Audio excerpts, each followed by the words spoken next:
یہ بیان کیا گیا ہے کہ یہ ہمارے جو اکابر ائمہ اربعہ ہیں، انہوں نے اس اختلافات کی کوئی بنیاد نہیں ڈالی.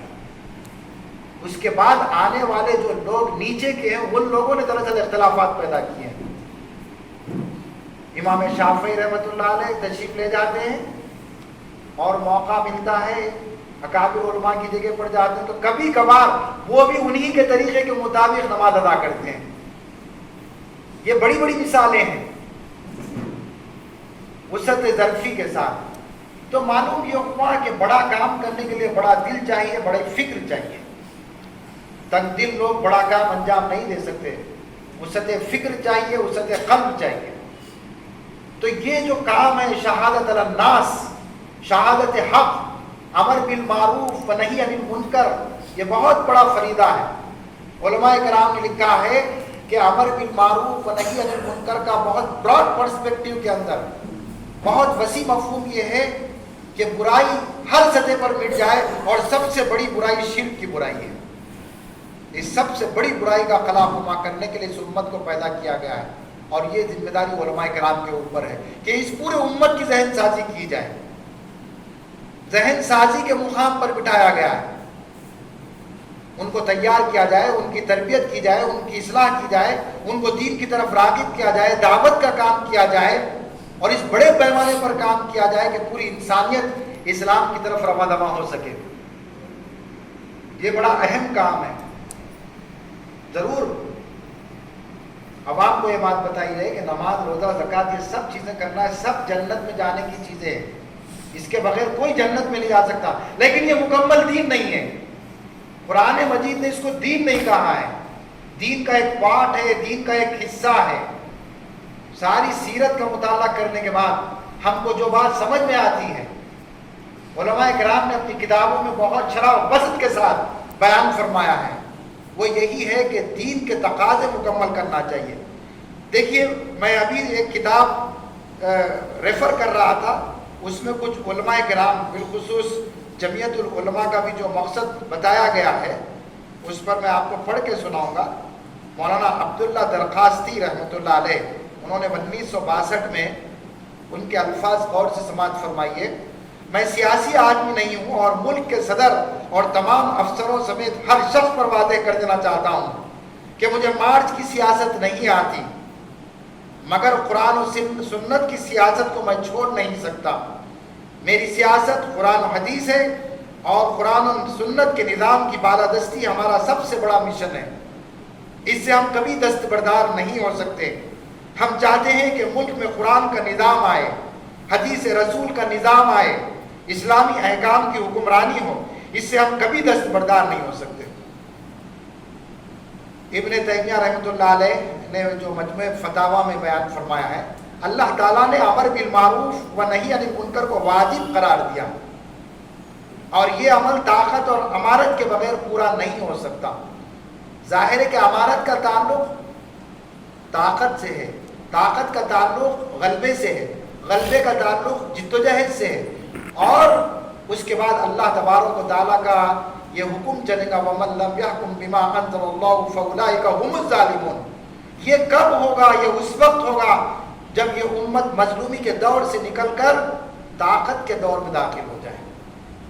مظلومی کا دور یہ ہوگا کہ سماج کے اندر ناانصافی پھیل جائے، عدل و انصاف موجود نہ ہو، ظلم، جبر اور استبداد پایا جاتا ہو، فساد فی الارض رونما ہو چکا ہو، اور انسانوں کے حقوق سلب کیے جا رہے ہوں، انسانوں کے درمیان تفریق کی جا رہی ہو، چاہے وہ معاشی تفریق ہو یا سماجی تفریق ہو.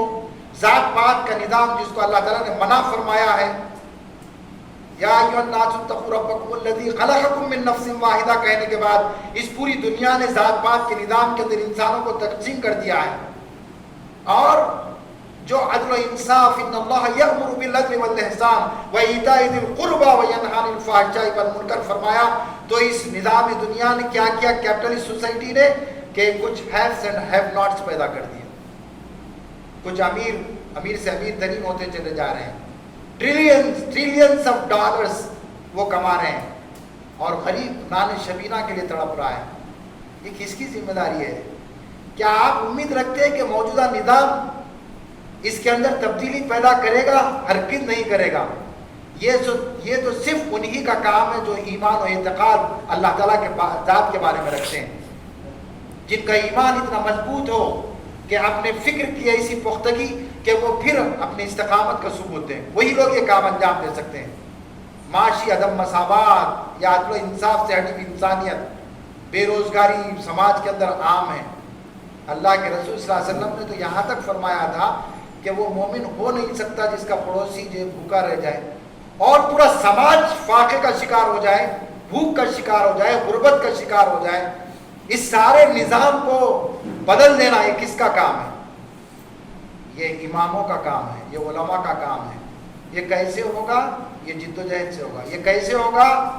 اشاعت سے ہوگا، یہ تبلیغ سے ہوگا، یہ جد و جہد سے ہوگا، یہ اقامت سے ہوگا کہ مظلومی سے دور سے نکال کر طاقت کے دور میں لایا جائے۔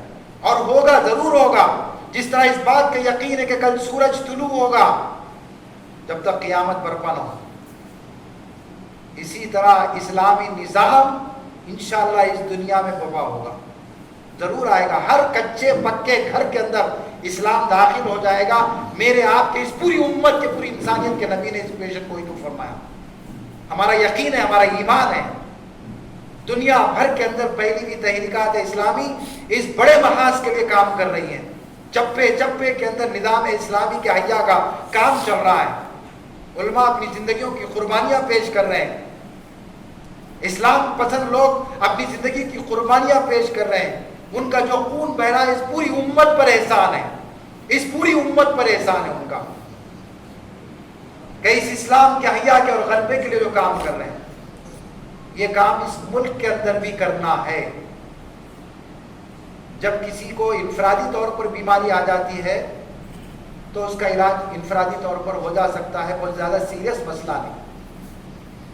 لیکن جب کوئی وبائی بیماری پھیل جاتی ہے اور سارے انسانوں کو متاثر کر دیتی ہے تو آپ دیکھیں گے کہ پورا نظام چوکس ہو جاتا ہے، حکومت چوکس ہو جاتی ہے، تمام مشنریز چوکس ہو جاتے ہیں، تمام انٹیوز چوکس ہو جاتے ہیں۔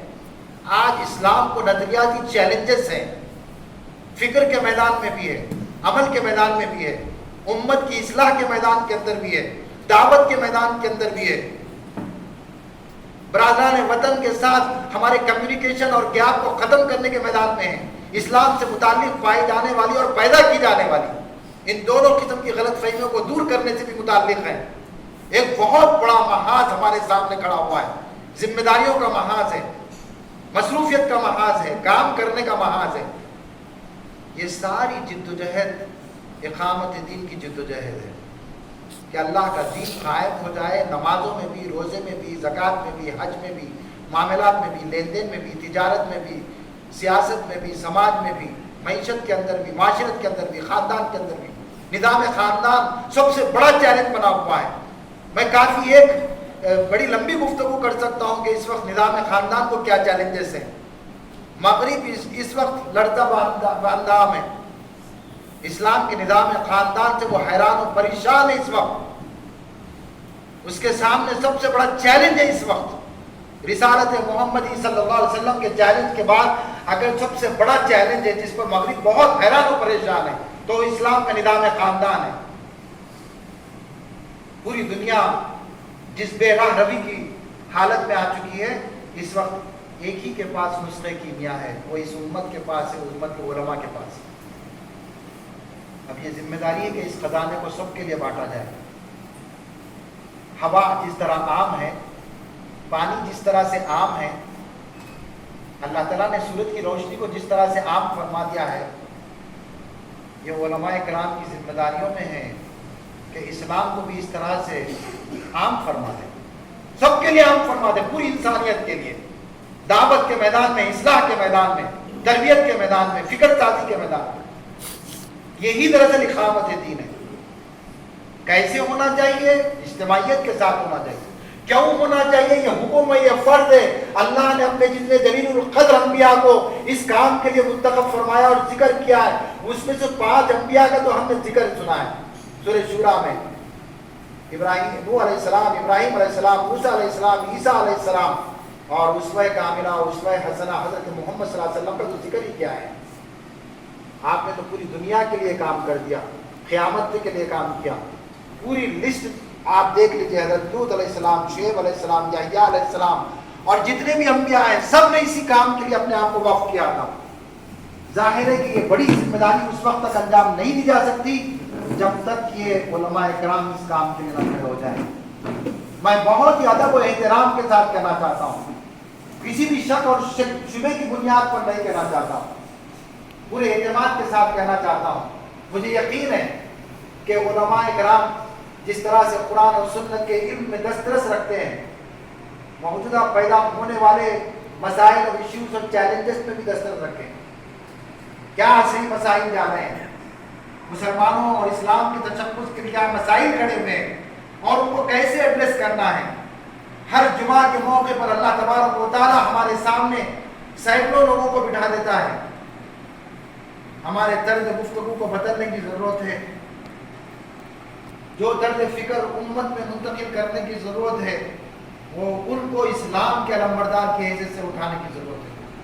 میں بعض مرتبہ خطبات جمعہ میں یہ بات کہتا ہوں کہ جو لوگ خطبہ جمعہ کے موقع پر منبر و محراب کو, ظاہر ہے کہ اس کا بڑا مقام مرتبہ ہے, سب کو اللہ نے نہیں عطا فرمایا ہو, جو اس کے منتخب بندے ہیں وہ تو انتخاب کی علامت ہے کہ جس کو اللہ وہاں کھڑا کر دے. جو لوگ وہاں کھڑے ہو کر امت میں افتراق کی بات کرتے ہیں, انتشار کی بات کرتے ہیں, غلبہ دین کی بات نہیں کرتے, نفاذ شریعت کی بات نہیں کرتے, اصلاح و تربیت کی بات نہیں کرتے, بلکہ اس محدود وقت کو ادھر ادھر گھما دیتے ہیں اور انتشار کا سبب بنتے ہیں, وہ اللہ تعالیٰ کے سامنے بہت لرزتے اور کانپتے ہوئے الفاظ میں کہوں گا جرم کا کام انجام دے رہے ہیں. اس کام کے لیے اللہ نے مجھے اور آپ کو وہ منبر و محراب نہیں عطا فرمایا. تو یہ کام بڑا اہم ہے, امر بالمعروف و نہی عن المنکر. ٹھیک ہے ہم نماز تو پڑھ رہے ہیں لیکن وہ کب ہوگا؟ قرآن کا حکم والسارق والسارقۃ فاقطعوا ایدیہما, اور کہا گیا کہ تابوت کی بندگی نہ کرو. کب ہوگا یہ نظام؟ تابوت کی بندگی سے ہم کب روک پائیں گے پوری انسانیت کو جہنم کی آگ سے نکال کر جنت کی طرف کب لے جائیں گے؟ بعض مرتبہ یہ بات ہمارے سامنے آتی ہے, آپ کے بھی سامنے آئی ہوگی, پہلے گھر کی صفائی بعد میں باہر کی صفائی. ایسا نہیں ہو سکتا. جب باہر پوری فضا متعفن ہو جائے, سڑان پیدا ہو جائے, تو گھر میں اور آپ کتنا ہی صاف ستھرا کیوں نہ رکھیں, وہ وبا میرے گھر میں بھی داخل ہو سکتی ہے کسی بھی طرح سے. جب سیلاب باہر آ جاتا ہے اور میں گھر کے دروازے بند کر لوں, وہ سیلاب کا پانی میرے گھر میں بھی آ سکتا ہے. بیک وقت دونوں کام کرنا ہے. جس طرح جسم دیکھنے کا کام, سننے کا کام, بولنے کا کام, چلنے اور پھرنے کا کام بیک وقت انجام دے رہا ہے. دل حرکت میں لگا ہوا ہے, سارا نظام حرکت میں لگا ہوا ہے. اس امت کی اصلاح اور تربیت کے علاوہ عبادات کی ترتیب, امت کے اصلاح کا کام, ان کو سود کی لعنتوں سے محفوظ رکھنے کا کام, امانت و دیانت کی ترتیب, یہ سارے کام کرنا ہم کو ایک ساتھ ہے. شریعت کی طرف ان کو واپس لانا, قرآن پر چلنے کی اور سنت پر چلنے کی ان کو تلقین کرنا, یہ بھی ضروری ہے. اور یہ بھی ضروری ہے کہ بھٹکتی ہوئی انسانیت کو اللہ کے راستے پر ڈالے. یہ امت ہمارا بہت بڑا سرمایہ ہے. یہ کوئی کام آپ اکیلے علماء کرام نہیں کر سکتے, کوئی ایک جماعت نہیں کر سکتی, کوئی ایک پارٹی نہیں کر سکتی, بلکہ اس پوری امت کا مشن بن جائے. یہ ہمارا سرمایہ ہے, یہی اسلام ہے. اسی امت کے مزاج کو دیکھ کر, ان کے سیرت و کردار کو دیکھ کر دنیا اسلام کو سمجھنے کی کوشش کرے گی. میں مانتا ہوں کہ پڑھے لکھے لوگ آج اس وقت اسلام کا بہت مطالعہ کر رہے ہیں. ہمارے اپنے ملک کے اندر بھی اور بیرونی ممالک کے اندر بھی, امریکہ اور یورپ کے اندر بھی اس وقت یونیورسٹی اور کالجز کے بہت سارے طلبہ اسلام کا براہ راست مطالعہ کر رہے ہیں اور وہ اسلام کو سمجھ رہے ہیں. میں آپ کو بہت بڑی خوشخبری سنانا چاہتا ہوں میرے اپنے ملک کی, آپ کے اپنے ملک کی, کہ اس وقت ساؤتھ کے اندر الحمدللہ قبول اسلام کے بہت سارے واقعات ہو رہے ہیں. کیونکہ فضائی حکومتیں ساری چیزیں منظر عام پر نہیں آ سکتی ہیں. میں آپ کو مبارکباد دینا چاہتا ہوں کہ جو لوگ دعوت کا کام انجام دے رہے ہیں, دائی ہیں, الحمدللہ دعوت کا بڑے پیمانے پر کام ہو رہا ہے, اور یہی ہماری بقا کے لیے ضروری ہے. کوئی دوسرا نسخہ نہیں ہے اس پورے وبال سے نکالنے کے لیے دعوت دعوت دعوت، خدمت، محبت انسانیت کے ساتھ، یہ تین اہم پہلو. اور الحمدللہ ہر جماعت اور علماء کرام کی بہت بڑی تعداد اس وقت اس نتیجے پر پہنچ چکی ہے کہ اس ملک کی نیا کو اگر بچایا جا سکتا ہے اور اسلام اور مسلمانوں کے تشخص کو بحال کیا جا سکتا ہے اور انسانیت کو فساد و فتنے سے بچایا جا سکتا ہے، تو دعوت واحد نسخہ ہے کہ ان کی غلط فہمیوں کو دور کیا جائے. اور اس کے نتیجے میں الحمدللہ ثم الحمدللہ تحدیث نعمت کے طور پہ کہنا چاہتا ہوں، میں جتنی معلومات رکھتا ہوں یقیناً آپ کو بھی بہت ساری معلومات ہیں. اس وقت ساؤتھ انڈیا کے اندر بالخصوص قبولیت اسلام کے بہت الحمدللہ خبریں مل رہی ہیں، لیکن خوش فہمی اور اطمینان سے اور سکون سے بیٹھنے کا وقت نہیں ہے. ملک میں بہت بڑا کام ہے، کام بہت بڑا ہے، وقت بہت چھوٹا ہے، عمر بہت چھوٹی ہے. ایک آدمی کو جو عمر ملی ہے کم سے کم 2-3 عمر اس کی مل جائے تو بھی یہ کام بہت بڑا ہے. جنریشن سے جنریشن، نسل سے نسل اس کام کو انجام دینے کی منصوبہ بندی اور پلاننگ کرنا ہے. آپ دیکھیں گے انشاءاللہ وہ وقت اللہ تبارک و تعالیٰ اس ملک میں بھی لائے گا. شاہ ولی اللہ محدث دہلوی رحمۃ اللہ علیہ نے فرمایا کہ 300 سال کے بعد یا کچھ عرصے کے بعد ہندوستان کے اندر سخت گیر ہندو احیا پرست لوگ اٹھیں گے. علماء کرام بیٹھے ہوئے، مجھے بیان کرنے کی ضرورت ہے، آپ نے خود بیان کیا ہوگا. اور اسلام کی بہت شد و مت کے ساتھ مخالفت کریں گے، اسلام کو مٹانے کے کام، اس کے تشخص کو مٹانے کے کام کریں گے، مسلمانوں کو نعوذ باللہ نیست و نابود کرنے کے کام کریں گے. لیکن آپ نے پیشن گوئی فرمائی کہ اللہ تعالیٰ انہی میں سے اسلام پسندوں کو اٹھا دے گا اور اسلام کے غلبے کا وقت قریب ہوگا. جب رات بہت سیاہ اور تاریک ہوتی ہے تو صبح طلوع ہوتی ہے. جب اس امت پر آزمائشوں کا موقع آتا ہے، یہ بہت بڑا امتحان ہے. جب کبھی بھی خون خرابہ ہوتا ہے تو وہ یا تو ذلت یا عروج کے لیے ہوتا ہے.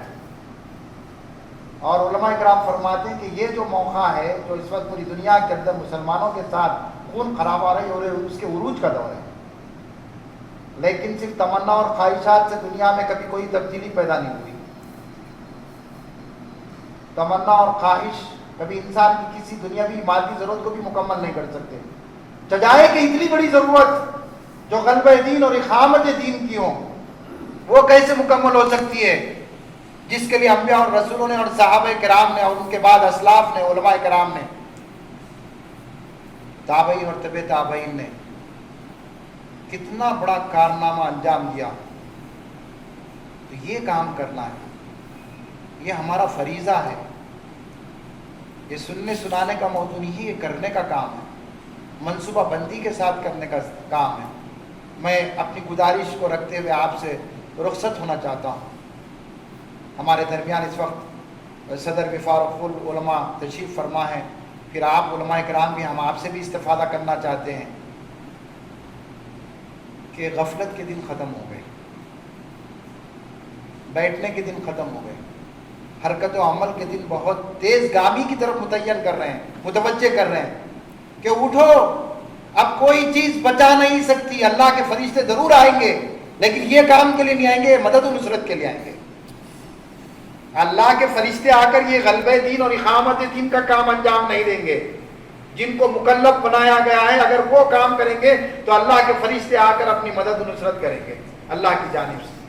مجھے امید ہے کہ انشاءاللہ تعالی میں بھی ان باتوں پر عمل کرنے کی کوشش کروں گا.